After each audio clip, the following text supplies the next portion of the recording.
Up to 50,000 sex slaves enter our country annually. Of the 27 million slaves in the world today, 3 million worldwide are in bondage as sex slaves, and that also includes children. This video will be about sex slavery in our backyard, in our country, and as social workers, are we prepared to identify and help these victims? Hi, my name is Jennifer Ellison, and my talk today is to help you better understand what sex trafficking is, and as social workers, what we're going to face when we may have to work with someone who was a former sex slave, and even to learn how to identify someone who is a sex slave. So let's have a frank talk about this. So, sex slaves are hard to find because it's a well-organized clandestine network. There's a lack of awareness with law enforcement. They don't know the difference between prostitution and sex slaves who are paying off a high debt to her owner. There's a lack of safe homes and treatment centers, and there's a lack of awareness with mental health professionals on how to identify a victim and how to treat the multitude of issues that are associated with this situation. So sex trafficking is a semi-polite term for sex slavery. Slavery and bondage exist in our country at this very moment, at this very time. And slavery exists despite being outlawed by the Proclamation of Emancipation over 150 years ago. So how does this happen? So before I start, I'm also going to talk about referring to individuals by their more accurate terms. That is being sex slaves, their owners, and the Johns. The Johns who are the individuals who buy the services of the sex slaves. So, when you think of sex trafficking, what comes to mind? Sometimes you don't even know that it is in this country. And the fact is that the U.S. is the second highest country for trafficking. It's in our communities and perhaps even in our backyards. So, first I'd like to talk about the circles of sexuality.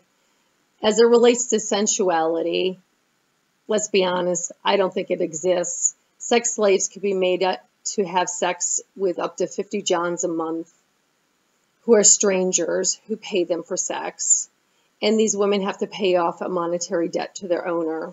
As it relates to sexual identity, sex slaves form their identity based on the John she is with.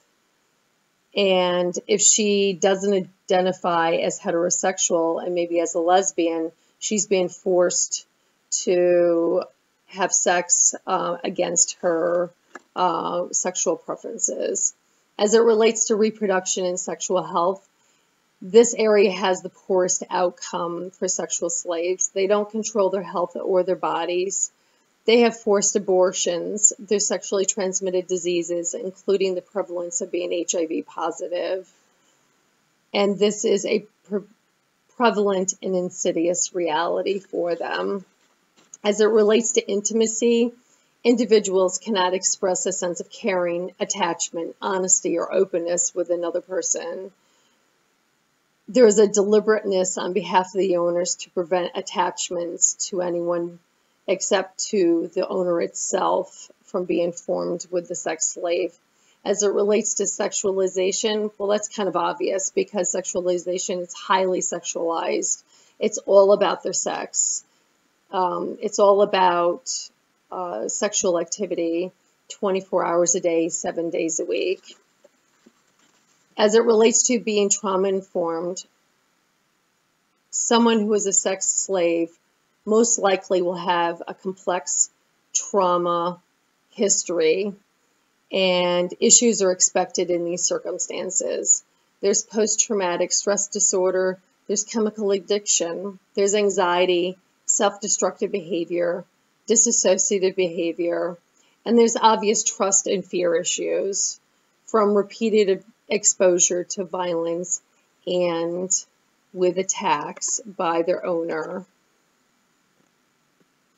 And through a social justice lens, I think our country has really lost its moral compass when it allows commercialized sex, that is sex slavery, to be regarded as a victimless act. Most Johns do not realize the person they pay to have sex with is a slave in bondage. If he complains, the slave is brutally harmed either physically or sexually, or they're drugged. The woman does not choose this career. And sorry to say it to the buyers, the Johns, these women do not love you. They don't find you sexy. And no, you did not give them an orgasm. So I hope this talk gave you knowledge about this issue and how to correctly identify this growing industry that up until recently has been ignored on so many levels. If you suspect someone is being coerced into sexual slavery, call your local authorities or the national hotline at 888-373-7888.